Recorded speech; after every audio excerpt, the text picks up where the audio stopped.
Chairman, welcome. Hello. Yeah. 22nd episode of the Chairman of the Boards. We've met 22 weeks almost in a row. I think we might have had a skip week or something like that somewhere in there. But it's great to see you all as always. And we have a amazing, fantastic, brilliant topic to discuss today, which is about gear reviews. And this could take many forms. This could take the form of a printed review that might be in some sort of magazine that's gear related. It could be something that's in the form of an online publication. Could be in the case of a gear forum or some sort of membership group. Or this could be in the form of a YouTube video. There's so many different mediums by which gear reviews are now posted. But I think the question that a lot of us have is, should these gear reviews be trusted?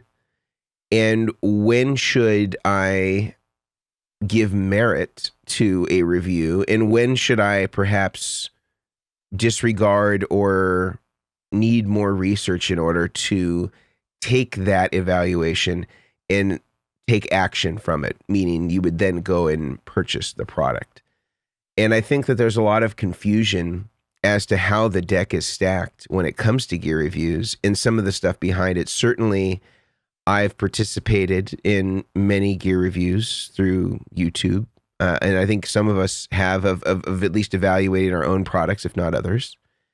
And I've also paid for advertisements in various magazines, which consequentially give you advantageous reviews, which I think a lot of people maybe are not familiar with the pay-for-play sort of dirty little secret of most of the magazine companies that are out there. So I think it's worthwhile to sort of endeavor into that, because I think it's not totally transparent. And I think that some people's decisions are based on not understanding, again, the way that the sausage is made, as they say. So we will get into that topic today. But before we do, important information that we need to do as far as housekeeping. Firstly, we have a giveaway that is running for the entire month. All of the details are in the show notes and the description, depending on whether you're listening to this or you're watching it on YouTube. And to give you an overview, you are going to win 3 things if you win this giveaway. The first thing you're going to win is a Goodwood audio interfacer, an amazing stereo isolated buffer interface. You're also going to win a Vertex pedalboard of your choosing, any make or model of your choice you get. And Brian is going to custom make you 20 patch cables to your desired lengths using Mogami cable and Creation mini cakes. So awesome. It is an amazing, amazing opportunity. And the only way to enter is you're going to follow the link in the show notes or in the description. And it's also going to be posted on our social media and other places like that you can find it. And all you need to do is, 1, subscribe to our new channel, Chairman of the Boards, a brand new channel on YouTube. And secondly, write us a review on iTunes. If you do those 2 things, you get 2 entry points. It's like having 2 tickets to the raffle. You get double the opportunity to win. But if you only want to do one of them, you only have to do one of them, and you would just get 1 point instead of 2. So there's no penalty if you don't do both. You just get more opportunities if you do both. So want to say that. The second thing is I want to thank our sponsor that makes this show possible. Believe it or not, we have to pay to get the show hosted on a website and to get it edited and to have it posted and get the beautiful thumbnails that you see every week. All these things take time and energy. And our friends over at the Guitar Sanctuary help make this possible, which is also consequently the home of Brian Omilion. So where you see him sitting right now, that is in his area of the Guitar Sanctuary. And of course, there's an amazing retail shop that's attached to where he's working, and they carry a lot of the products that we're going to talk about in this episode and many others. And so if you want to get a great deal with great customer service on some great products, the Guitar Sanctuary is definitely a place that you want to check out. You can go to their website. That will also be linked in the show notes. And again, they sell some great stuff, including that of Goodwood Audio and Vertex Effects. So if you want to check that stuff out, head over to the Guitar Sanctuary, a amazing retail establishment that I highly recommend.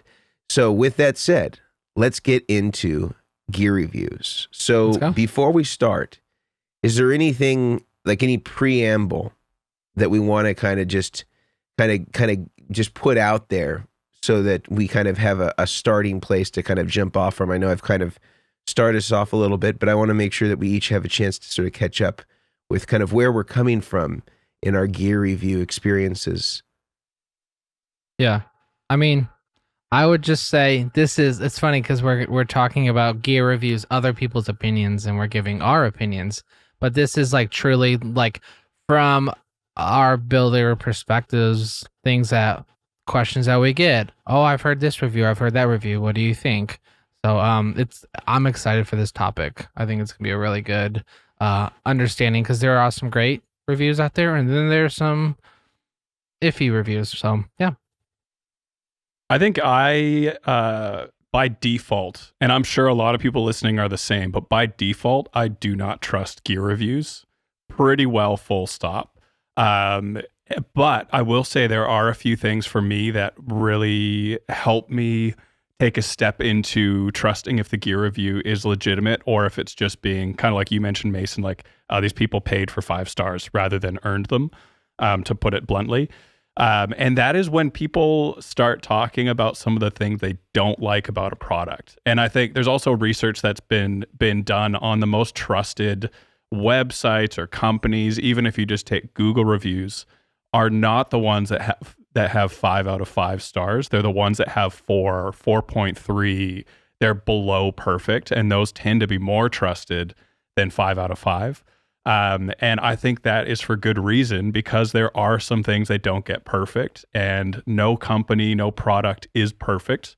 You guys may disagree with me, other than Brian Omilion's patch cables, which for the giveaway, perfection. I was going to say as well, like, you're going to probably get a little bit of Brian's musk on these cables, and that is not a bad thing. That's like blessing from the gods.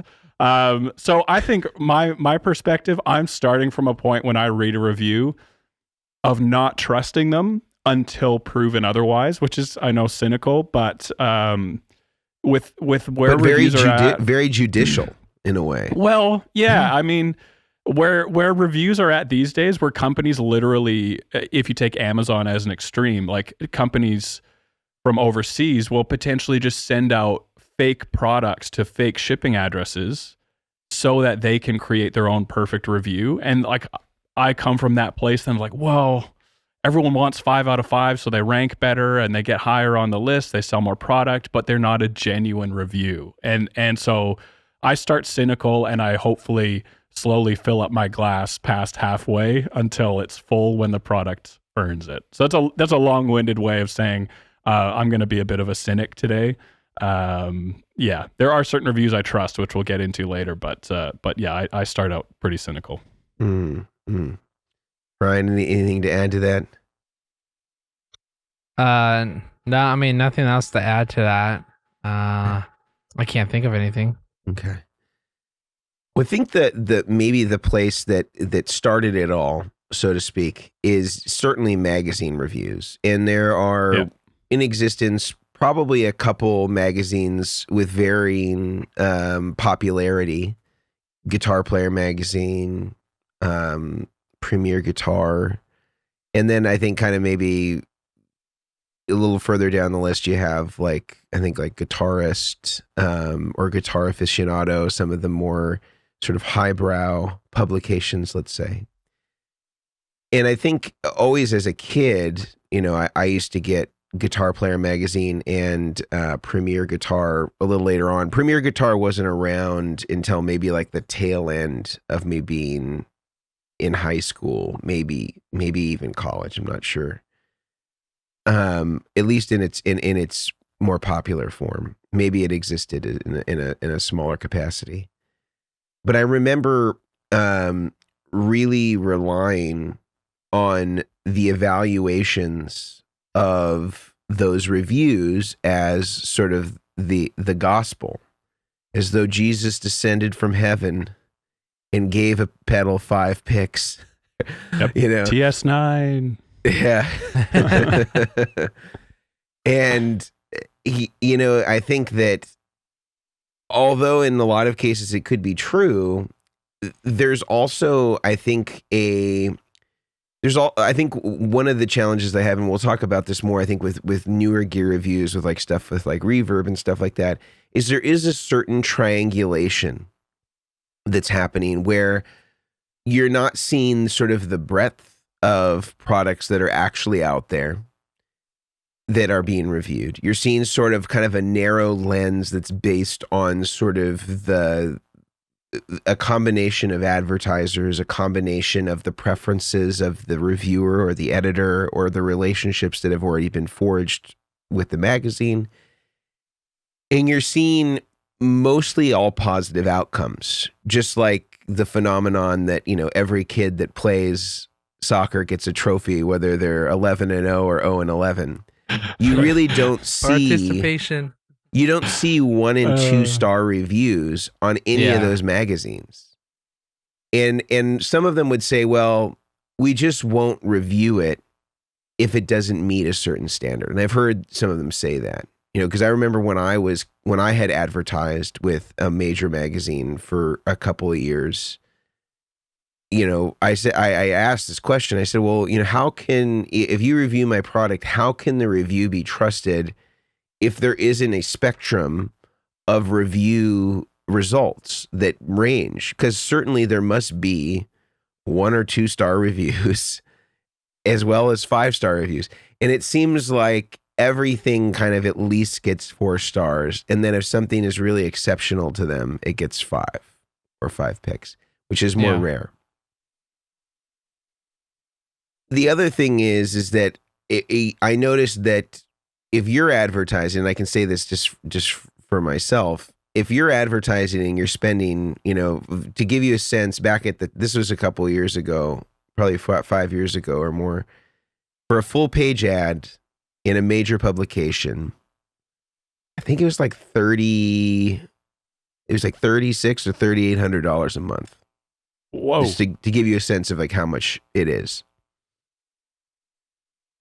And I could send anything in and get it reviewed.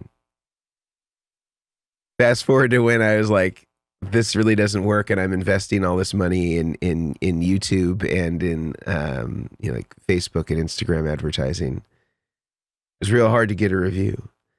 And it's not just anecdotal. When I speak with other companies, they're pretty much unanimously in agreement that if you're willing to advertise, the doors that are open for you and available for you in terms of getting your product reviewed or placed or, you know, part of some sort of component of the magazine is certainly a much easier sell. And a lot of them will say, well, you know, we have the separation of church and state. You know, the advertising department is unrelated to, you know, the writing staff and in the editing department. They're 2 different entities in our company so that we don't have this crossover.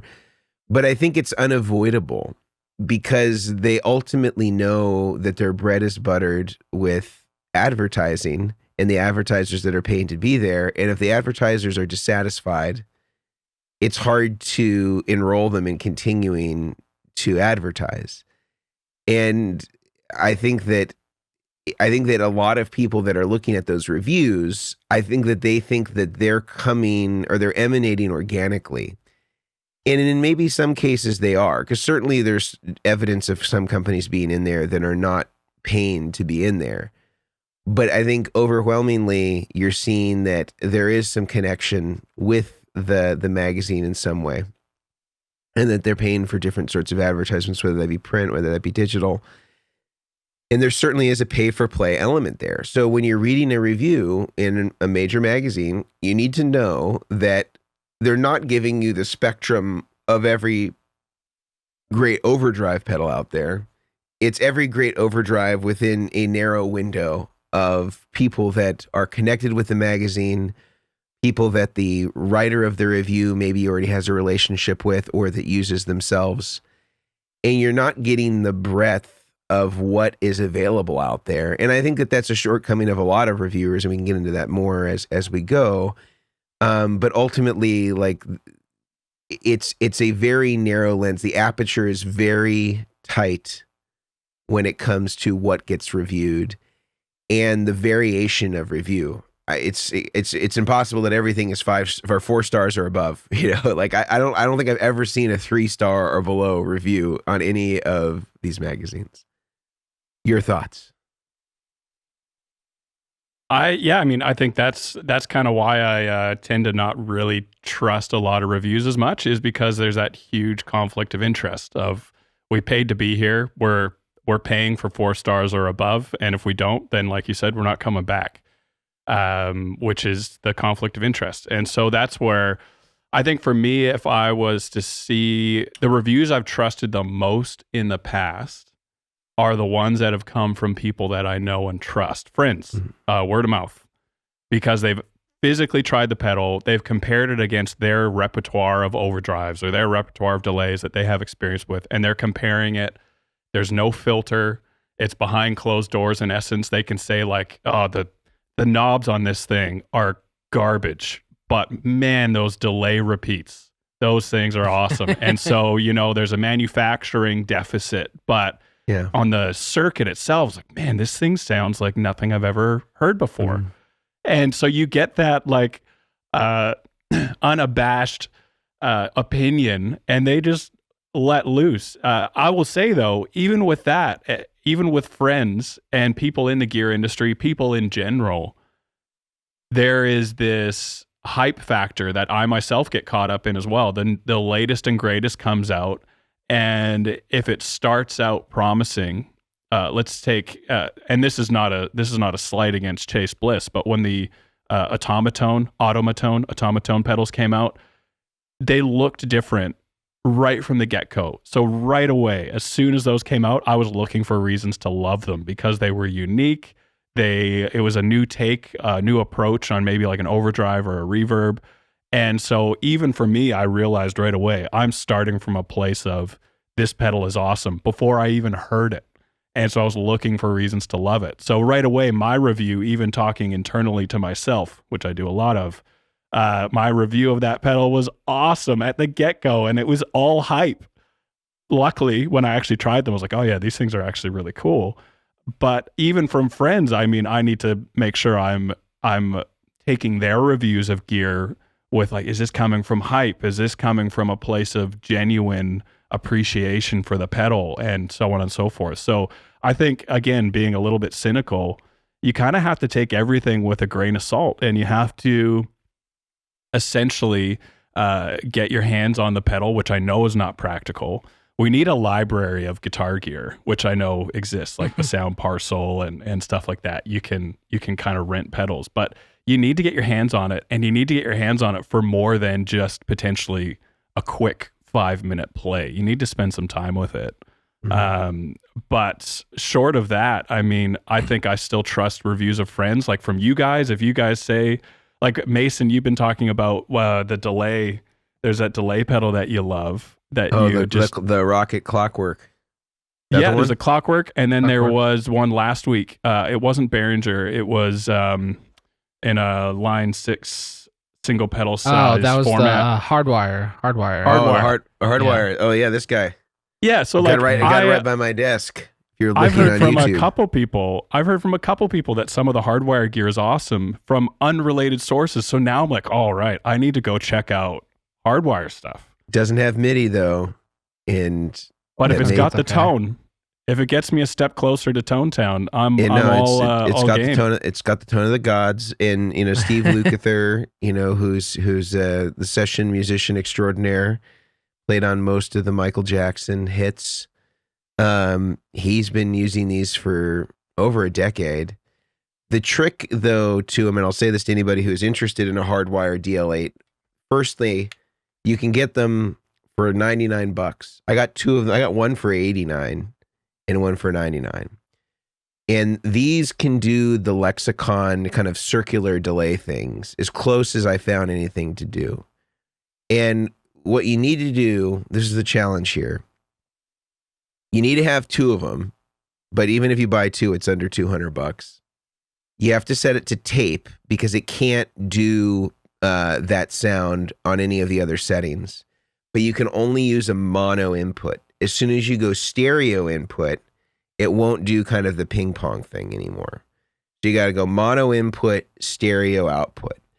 And that's why I have to put them in a mixer, because you can't run 2 in series. So I want to run 1 at half speed with more repeats and a little more mix, and then 1 at double that with less mix and less repeats.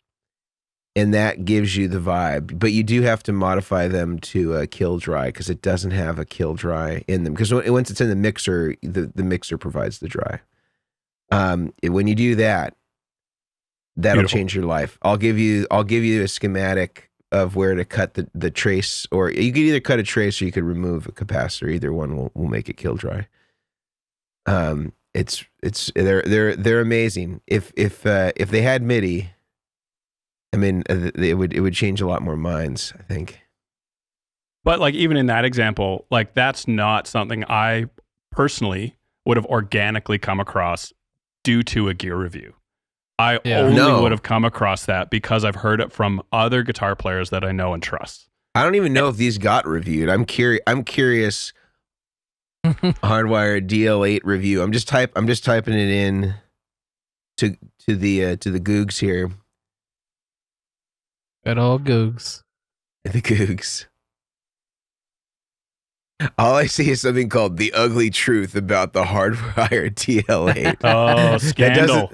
That doesn't sound good. The ugly truth. So it's probably not a paid ad that you're about to go in and click on.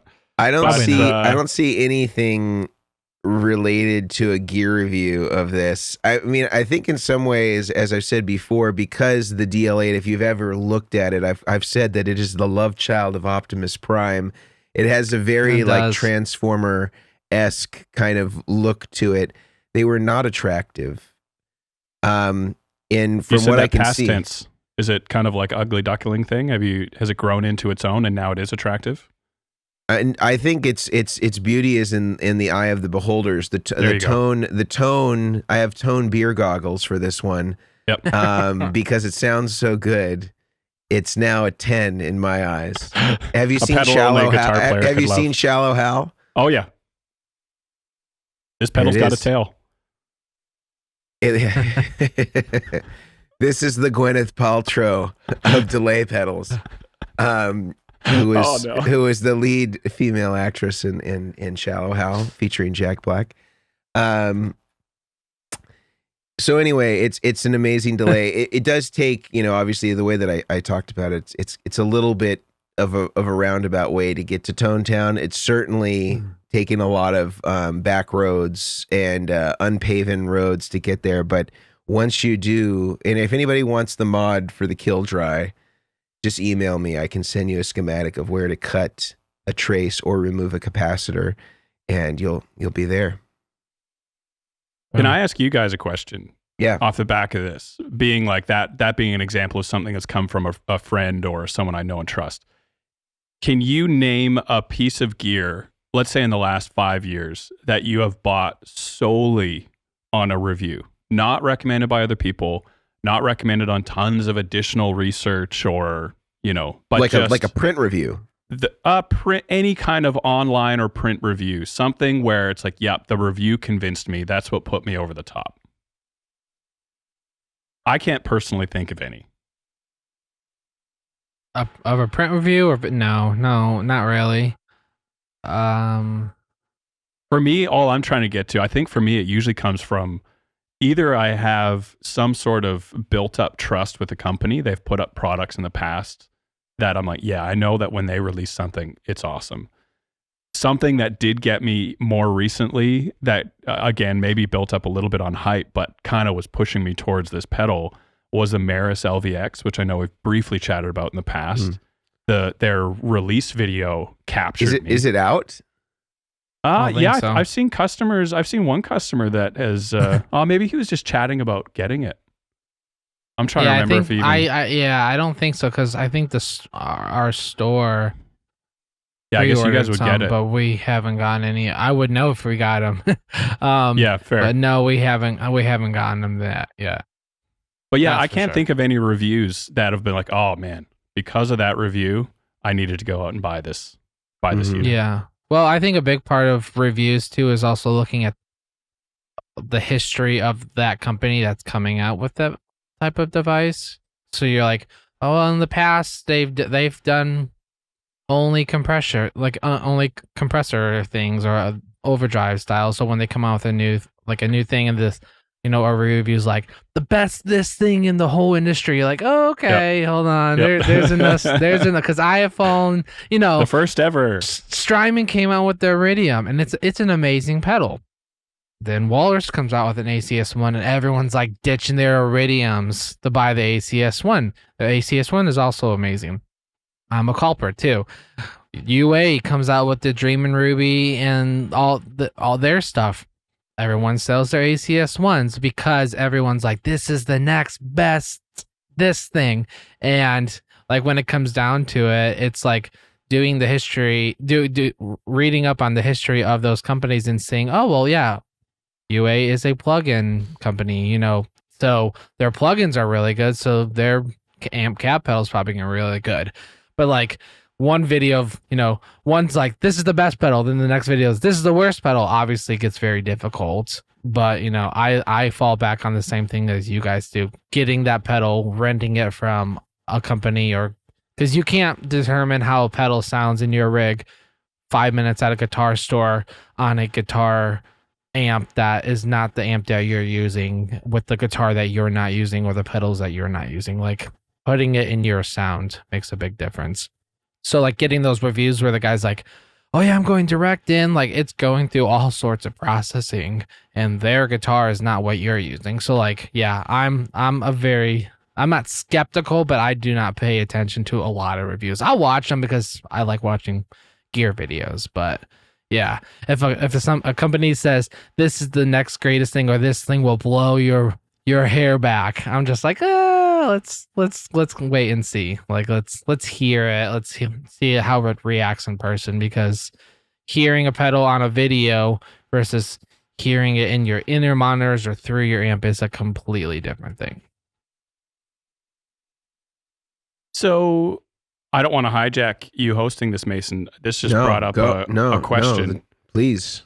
So let's say I am, I'm Gary from Georgia, and Hey, Gary. can't. Hi, Gary. What's up, guys? I can't do a Georgian accent. I'm not going to try and offend anyone.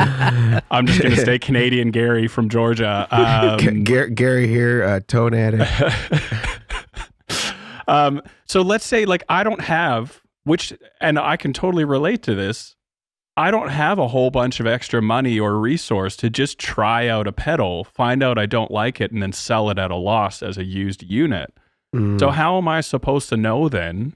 What tools do I have at my disposal for actually finding out if a pedal is what I need and is the next thing that will take my pedalboard forward, albeit maybe a small step forward? But who am I supposed to trust? Where am I supposed to turn? How am I supposed to find out or judiciously, that's a hard word to say, find out that next piece of gear? You know what I mean? I just don't want to spend $400 on an Iridium just to find out that ACS1 was actually what I needed. And so I guess I can hear people listening being like, well, you told me what not to trust, or that maybe gear reviews maybe isn't the best avenue, but what is? I think if you have the accessibility of a guitar store and you're looking at something like that, a direct-in option, take your board and your guitar. I have plenty of people that come in and I'm like, are you doing a board setup? They're like, no, I'm actually just here to try the HX Stomp for amp and cap, or the Iridium or something. I'm like, great. So I will say, just because I've been at the store for 5 years, it is a really nice courtesy to call the store prior, just to make sure, like, it's not crazy busy. Like there's plenty of room for you to bring your board and your guitar in and stuff. I'm not saying it's not inconvenient, but the store can better prepare for you to show up. Like, oh, I know Doug is going to be here at 10 o'clock and he wants to try out the Iridium. So instead of you, oh, sorry, Gary. Yeah. It's okay. Sorry. Georgia Gary. I went all the way to Texas. At least get my name right. Listen, for real. But like, if you're going to go and try those things out, just give the store a call and ask them like, hey, I want to try these things out. we're chill with it. I mean, everyone's pretty chill with it, but take your stuff there and bring some headphones, plug everything in. And then just like, I've seen people sit in an amp room with headphones in and they're playing on it. And I'm like, play through all the stuff that you do. Like, play through your delays and reverbs, try all your different combinations and see how it sounds. I was like, heck, I've seen people bring a computer with Logic on it, record how it sounds, go home and record whatever their other thing is and kind of A/B it from there. Because, as unedited, no plugins you can get, just to hear, oh yeah, I really like how that sounds, and that gives you a better determination. I mean, obviously you can buy it. Thanks, Brian, for helping me. I'm going to go buy that on Amazon tonight. I was just going to say, like, don't look for a way to save $5. If a music store does all that for you, don't be a pervert. Don't be a pervert and buy it on Amazon. Yeah, hey, and we got it right there. Service with a smile. Exactly. I think I'm a huge advocate for trying things in person. I have done it so many times where before I was at the store where I bought stuff, and I think when I worked for the amp company, I bought from a store out of state because I actually didn't know about the Guitar Sanctuary before. And I bought from them constantly and was buying gear, trying it. Oh, I didn't like it and selling at a loss. And it became very expensive. And it's like, man, I've only had this pedal for 2 days, but because it's used, no one's going to pay that full price. Just like having a used car. Exactly. As soon as it rolls off the lot or you open that box, like it's used value. So yeah, I'm a huge advocate. There are some really great convincing videos, but the amount of, I don't know. I'm all for testing it yourself. Your tone, your preference of your tone. How I perceive, it's funny. I just played this past weekend, and I thought my guitar sounded really tinny, really thin, and like brittle. And my best friend, he was like, "Dude, that sounds amazing." I'm like, "It does. It sounds really bad." And he goes, "No, I compare your tone to these people," and I'm like, what? Really? I think your tone sounds really good. Oh no, I thought my tone sounded like garbage. Everyone's ears has a different, everyone perceives it differently. So it's all about getting your tone, hearing the pedals in your rig, in your guitar, and going from there. Love it. That's good. That was very long, but it's actually good it's good to hear from you, even though, like, from the music store perspective, like, to be able to bring in your rig. And this is being totally honest, because I've never actually brought my rig into a music store. I thought it would just be a total hassle. And maybe some music stores aren't as, accommodating as the Guitar Sanctuary, but I think just that's call actually ahead. Call ahead and let them know, like, be courteous. But I feel like some of the music stores I've been at would be like, no, you can't bring your rig in here. Like, come on, man. Yeah, just buy a try pedal.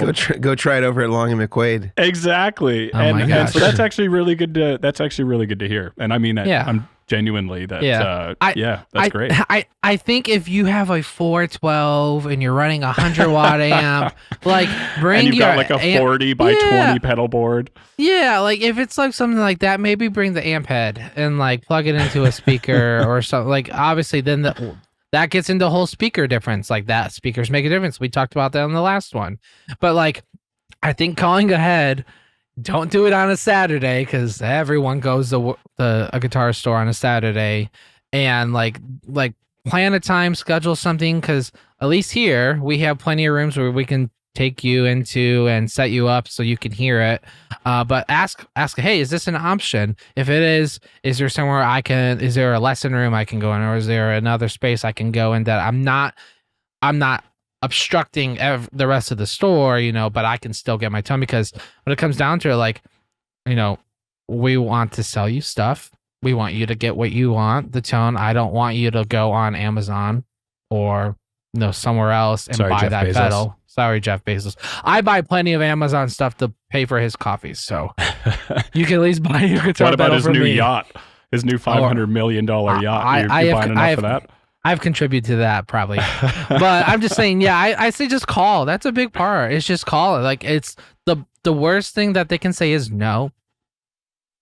I mean, yep. that's and we all hear no all the time. So Well, I always think of my money that goes to Amazon as contributing to Jeff Bezos's testosterone replacement therapy.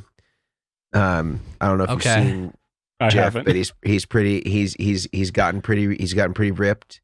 But you know, he's older, so you know, pretty sure Jeff may be taking a little HGH, little creatine. testosterone replacement. Yeah, it's a little more than creatine. I can tell you that. Okay. He's just drinking triple filtered Starbucks water. There you go. Maybe to mix his protein shakes. Maybe. Well, Gary, it is right. Yes, Gary. Yep, still Gary. here. So Gary from Georgia, this is what I would say if you don't want to, if you're untrusting or unsure about gear reviews, here's an easy way to circumvent the whole circus. Yes. I think number one, look for pedals that have withstood the test of time. If you are at the whims of the new latest and greatest thing and the boys who cried tone, where it's always the next great thing, a good way to just bypass that is look at things that have been sort of in the standard vocabulary of guitar players for a decade or more. Because then you see if that sonic, sort of reference point, if you will, has staying power, and that it actually is as good as people said it was, because it has proven itself time and again over a decade worth of time. It's not my favorite pedal in the world, for example, but something like the Strymon Timeline is still as ubiquitous today as it was in the first year that it came out, if not more. There's still a ton of people that utilize that pedal every single week in a professional context. That to me is indicative of something that may be a consideration if you need a delay with MIDI. My preference, of course, is the Boss, DD500. Yeah. But and that is, they probably sold more, but I think it's still less popular in that context. But I digress. Things of that nature, though, where you're looking at it and you're saying, like, what's something that's withstood the test of time? A Timmy, been a popular pedal for decades. People have used that pedal time and again when it comes to mid-gain overdrives. JHS Morning Glory, something that has been used for over a decade, is still very popular, blues breaker style circuit. You still see that used over and over and over again. People still put that pedal on their pedal board today. I look at pedals like that and I say, like, what is something that is really had staying power and longevity in its category that will kind of get you over the review or the need to sort of check reviews. Like if your commitment is really to the best possible tone and something that's going to be workable for you, if you're really trying to either make a living as a musician or you want to have a professional sounding rig that has great tones, I would look for those sort of effects where they've proven themselves for 10 years or more. And then that just eliminates all the noise, because again, like the releases of pedals now, it's, as I've said, it's like drinking water from a fire hose. There's just too much that's coming at you. You become overstimulated. You don't know, which way is up, and in giving yourself the benefit of reflecting on products over time that people have already been able to sort of vet for you, sort of informally. I think that's kind of the best way to really kind of bypass the whole ordeal of whether to trust a gear review or not. Let Father Time do the work. That's very good advice. I just had this thought. Do you think, well, maybe I'm shooting myself in the foot by asking this, do you think there's any biasness on gear reviews because the company is paying them to do that review? Like that can be a big determinant on the review, because if I'm being paid to talk about something, I'm not going to say it's the worst thing ever, because then I'm not going to get paid by that company again to do it again. Like that's a big part of it.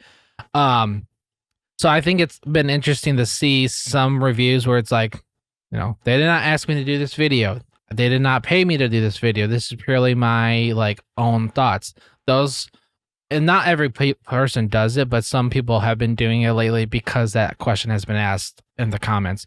Well, how do I know that this is really truly your opinion? Because you could be being paid. So like, I think there's like stuff like that you can find to really kind of help like find the more truthful, no one's just out to blatantly lie, but I think that's a big part that can help. Yeah, I mean, most big gear reviewers, they're paid. I mean, that's how they make their livelihood. Whether you're talking about a Pete Thorne or fill in the blank person who's really doing dedicated gear reviews as their primary stream of videos. Yeah, I think but I also think too a lot of them won't just do any pedal company either. Like they'll have like a criteria with which they will operate in. Which I think is if you are a paid gear reviewer, I do think is a problem, because I think that you do have to be like if you're being paid for the review and you're transparent about it, and I think most of the people are, as far as I can tell. I think you would have to, if it's hey, my rate is $1,000 plus the pedal, which I think a lot of the more high tier gear reviewers are somewhere in that range, between $500 and $1,000 plus the pedal. That if it's pay for play like that, then I think anything should go. Like whether it's a really inexpensive budget brand that's on Amazon, or if it's a high tier, revered boutique pedal company.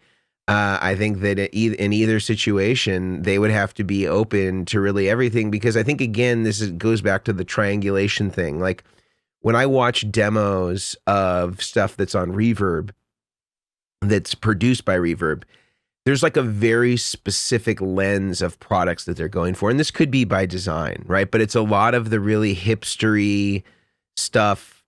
Jay Mascis is always on there for some reason. Like there's always like a very identifiable archetype of tone and player that I find that exists on Reverb. It's not representative of the gear community at large. It's like kind of like a very honed and triangulated sort of version of what's available. And you don't see sort of a wide spectrum of review. I think that it's problematic in that they sort of represent such a large portion of the marketplace and yet only focus on specific types of pedals. And there's certainly, and I hope Reverb would acknowledge this, there's certainly a tremendous bias in the types of stuff that they review. Like I don't even see them reviewing like a lot of like really legacy stuff. It's really like stuff that's proven itself 10 years plus. With the exception to maybe like the big dogs like Strymon that are just like they're too big to fail. They're just they're too big to not review.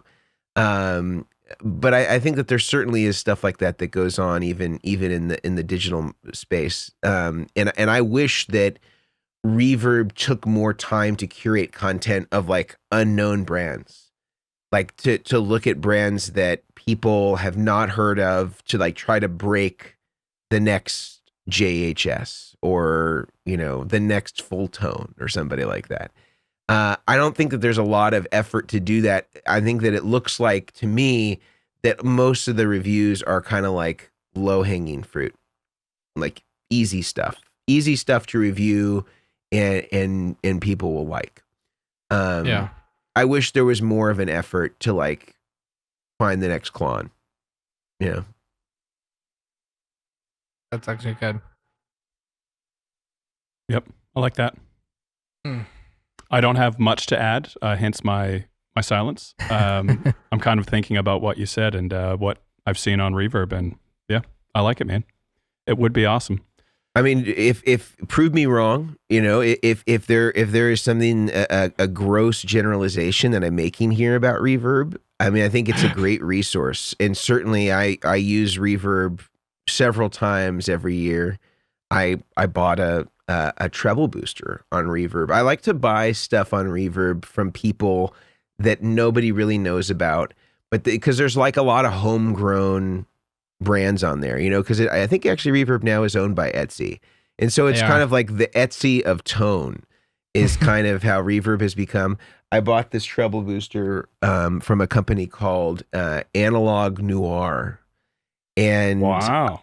And I'd never heard of this company before, but I was looking for a treble booster that would match my Cesar Diaz treble booster.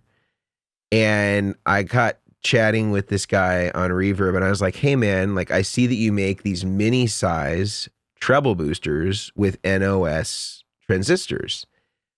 Could you make one to the Cesar Diaz spec? And I thought, and I had a schematic that I had drawn up of the one that I had, but I was like, but he already knew all about that stuff. He's like, oh yeah, I know about the Cesar Diaz one, and I have this schematic, and I can do it just like that, and I needed it to be a mini size in order to fit on this pedal board that I'm making for myself. And I really like treble boosters stacked into a lot of overdrives for kind of a bluesy or glassy kind of Stevie Ray Vaughan thing.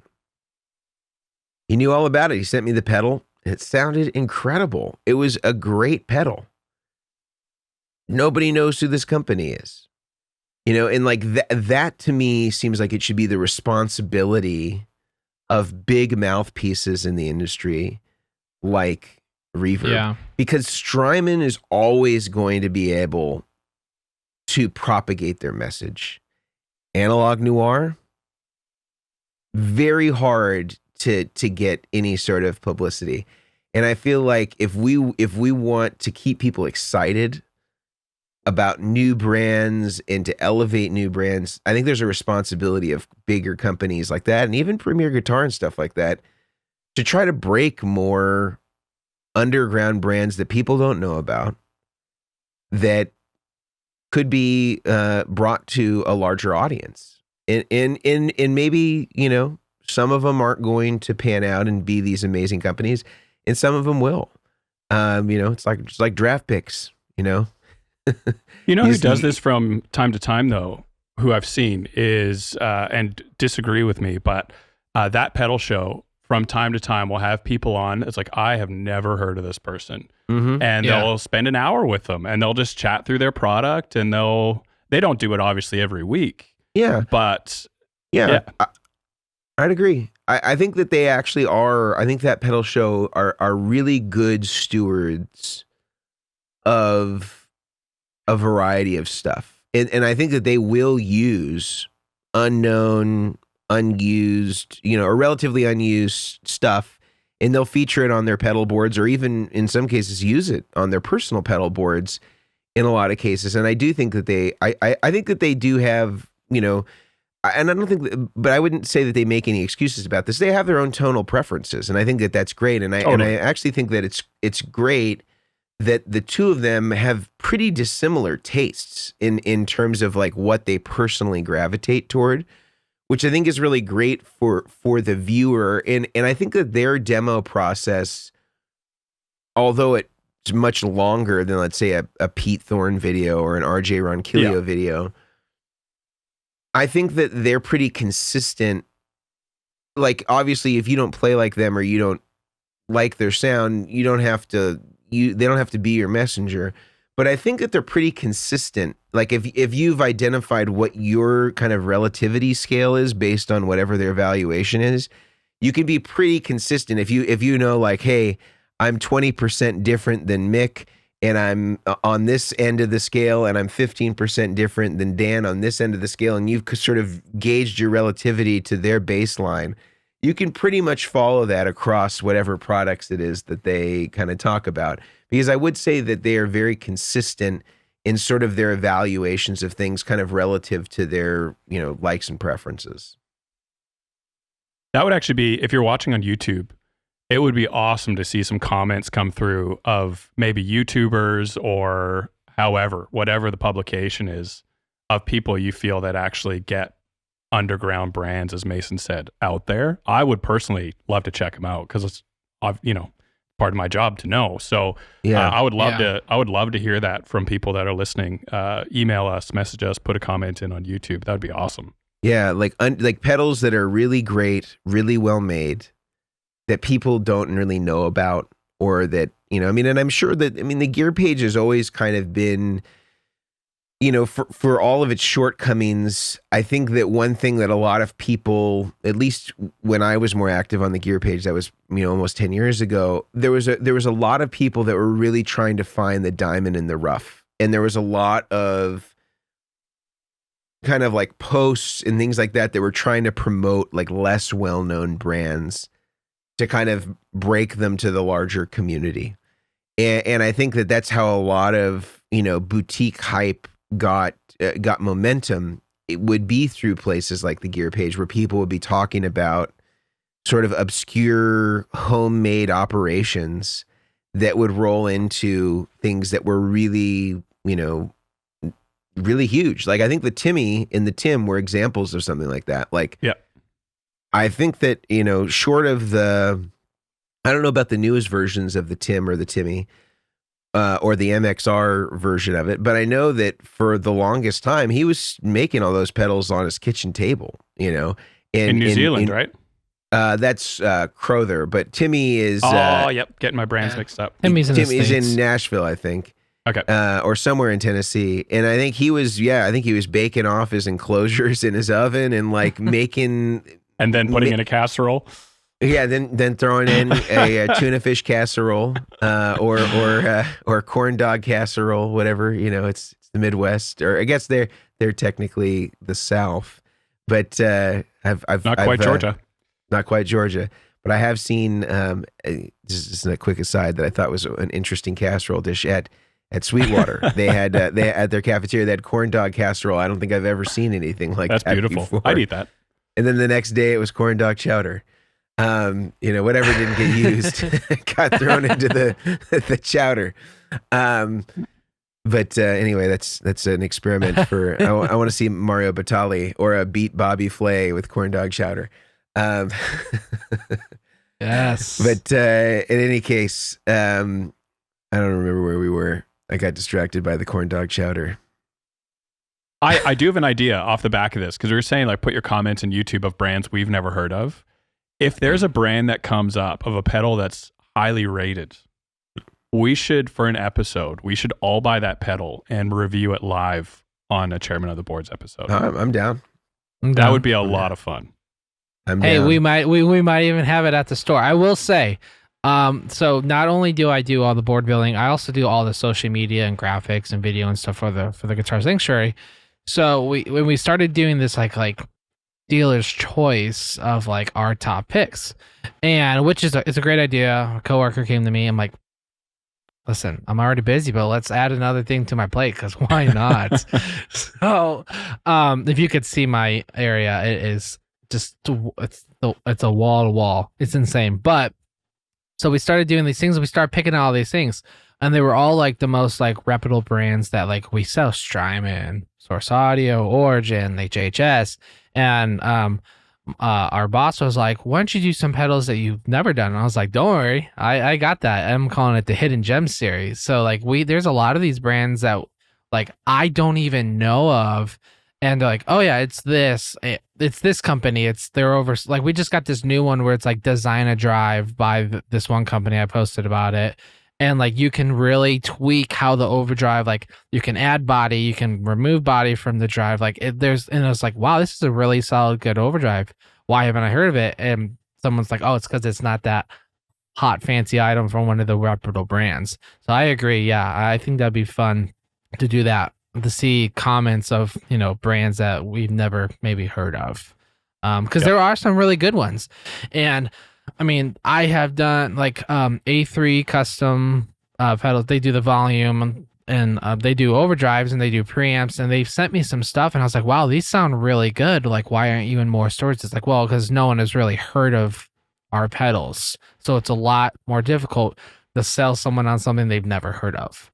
So I think that is also for musicians too, is people kind of get scared and I'm the same way. It's like, oh, I've never heard that brand. I would rather stick to something I know, but there are some really, really good companies out there, I will say.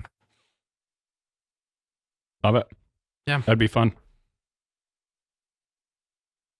So anything else that we want to say about gear reviews? We kind of talked about the magazines. We talked a little bit about YouTube. Maybe the last thing to touch on before we complete today is, what about like places like the Gear Page, or, you know, for the older people watching, Harmony Central. Hey. That was the predated Gear Page. You know, when Guitar God 345 says, you know, X pedal, or when somebody says, what overdrive should I get? Guitar God, whatever, 234 says, X pedal's the best one. Everybody should get it. You know, it's the best whatever that I've ever played. There's a lot of that stuff that's ubiquitous on the Gear Page, or you'll just see like people posting back to back to back a bunch of different suggestions for people. What do you guys think of mediums like that, where it's kind of more peer to peer? What are the things to kind of be aware of when you're asking, like, what should you know in advance when you're asking in a kind of peer to peer context about suggestions from people that you don't know? I would probably start with maybe go into those conversations knowing a little bit about the direction you want to go first. Like something as general as saying, I need an overdrive or I need a gain pedal. I'm going to go to the gear page and just, you know, see what people are saying. I think it would be much better to go in saying like, oh, I heard the Timmy was really good. I'm going to see if there's a thread dedicated to the Timmy and see what people's opinions are on that pedal. And sure enough, you're going to see repetition of really love the top end on this pedal and the control you get with the cut knob. But I preferred my blah, blah, blah pedal in the mid-range, and it really made it pop this way. So if you're after this and this, then go for the Timmy. But if you're really after that, whatever the sound might be, you might see some other consistencies. The thing with the Gear Page is you can't go in for 2 minutes.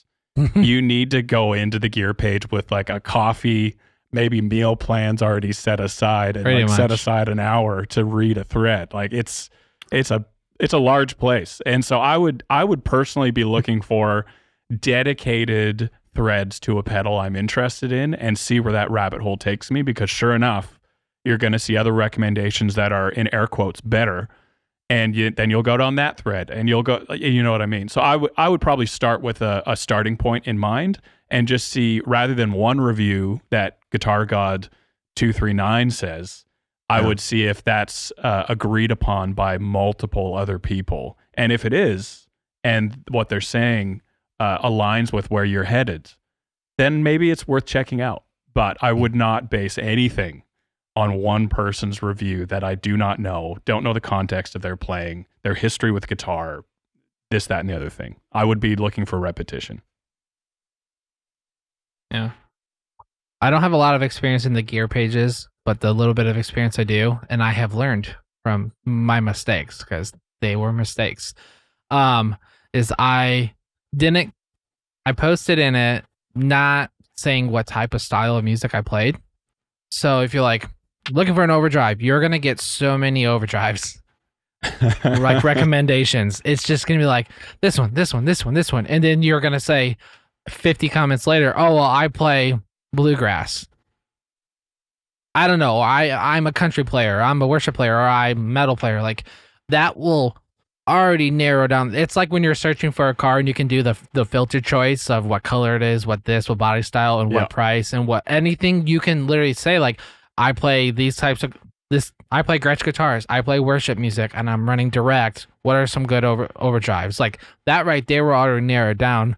Also the second, and this is funny for me, is prepare to get your feelings hurt. Because everyone's opinion is not your opinion. I think this movie sucked. I friggin' love that movie. It's the same thing. I think this overdrive is amazing. I thought that one was terrible. It's like if you go in with the expectation of everyone is going to hold hands and you're going to have a sharing stick and you're going to pass it around and everyone's going to smile about what's going on, it's not going to happen. It's going to be like anger management. the movie. Yeah, And, the like, rude knob people is are on gonna, 11 like, in the gear page. That's what I'm saying, and it's just like it's because people are at their phone or keyboard and they can say whatever they want, and they're not gonna say it to your face. It's keyboard warrior stuff, but it's the same thing when it comes to like these types of sites.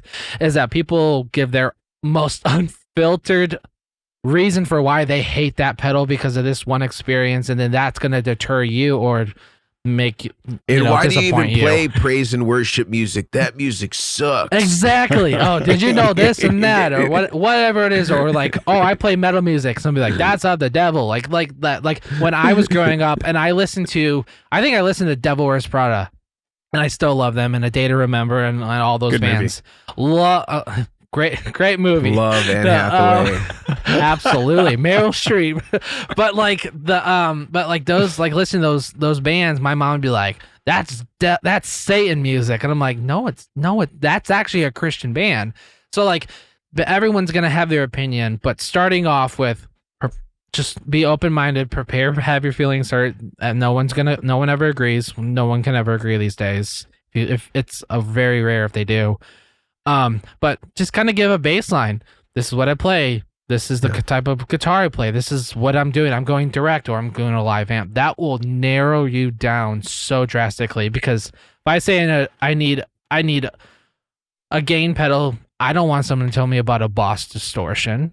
I don't want a Boss Distortion. I want a JHS Morning Glory. Like, oh, well, okay, you're looking for overdrive, so then here are these options. So that's what I would say. Yeah. I would agree with Brian on the more specificity you have, probably the less range you're going to get. But I think it's just like, I don't know, if you did like if you went on to Facebook and you were able to somehow manipulate the algorithm to get everybody in your friend group to respond, and you said, hey, what are the best restaurants, around me? You're going to get like all sorts of weird, you're going to get variations from Sizzler up Starbucks. to, a high end, like if we're talking about like the area that I live in, you're going to have Sizzler to Chez Panisse, which is like a restaurant that launched 1,000 restaurants because of its sort of foundations in California cuisine. You're just going to get a spectrum of responses based on people's preferences, their baseline, what they like.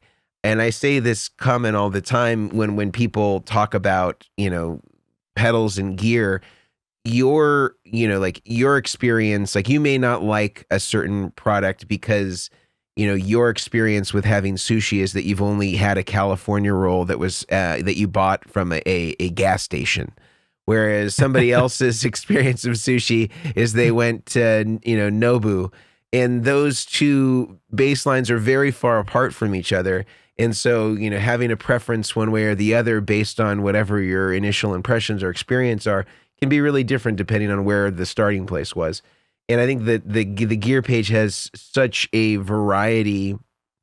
I think that Grant's point is right, I think it's almost better not to post and to spend time looking at where you're seeing consistencies or something that is being responded to in a specific way over and over and over again. So you can say, well, maybe I didn't have any real clarity from this endeavor, but I did see that pedal X was recommended consistently when people talked about mid-gain overdrives.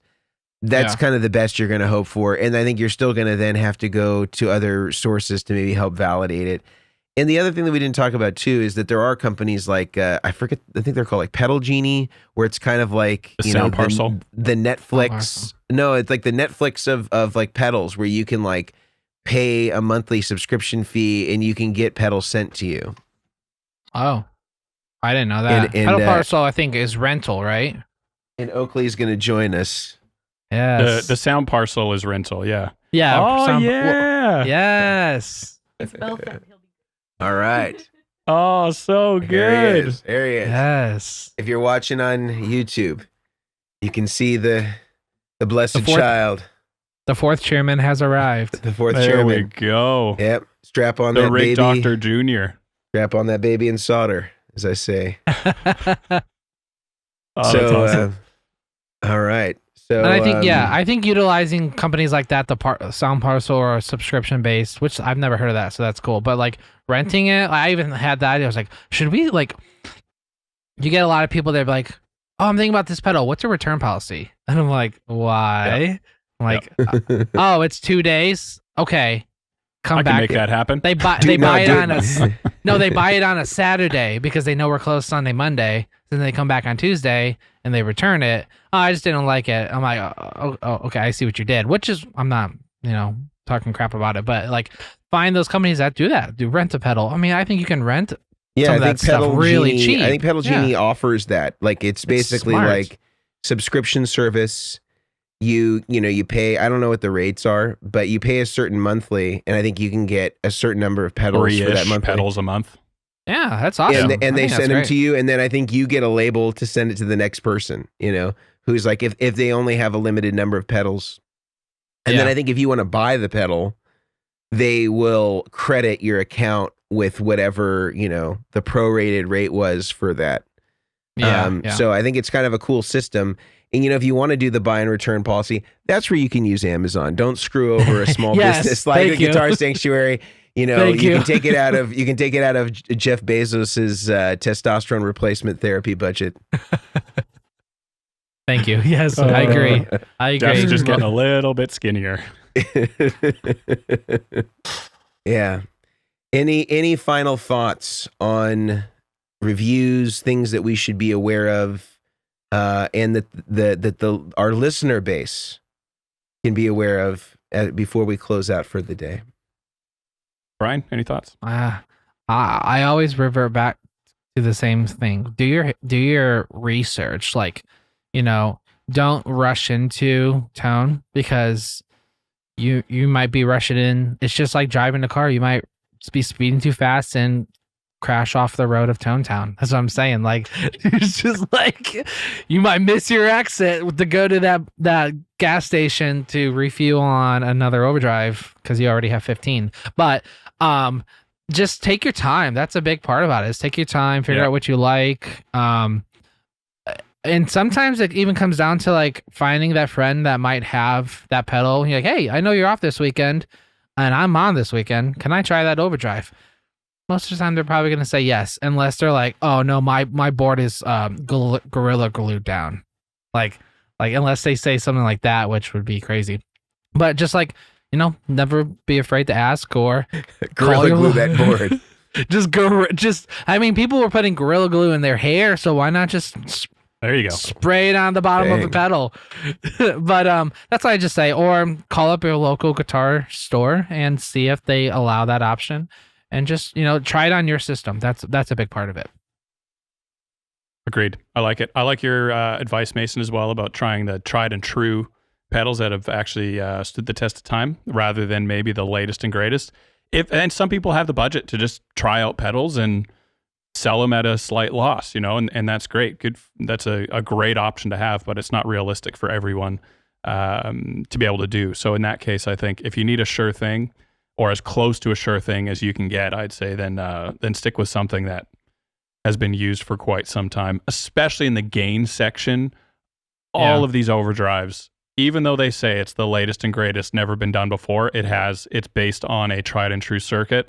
And so stick with something that you know is going to be really good. So I think we've kind of said it all to the best of our ability in this hour.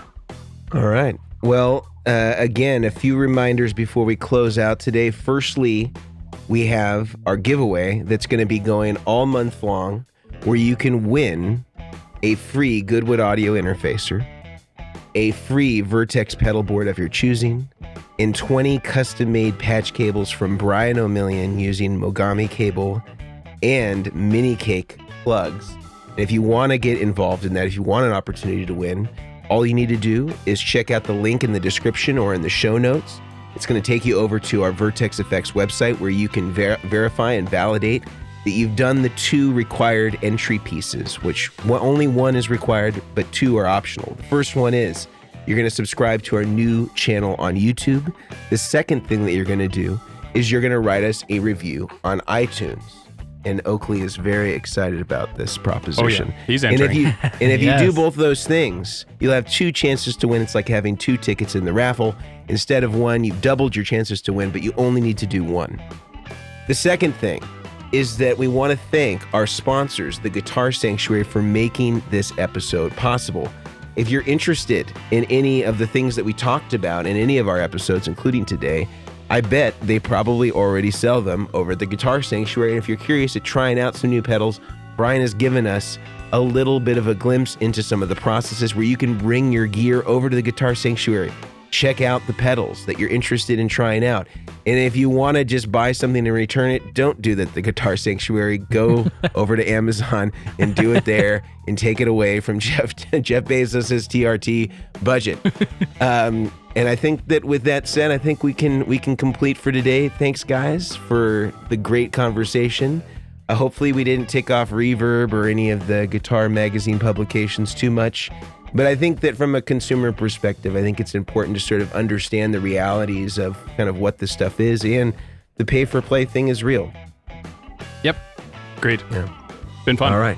All Until right, next see ya. week. See you guys.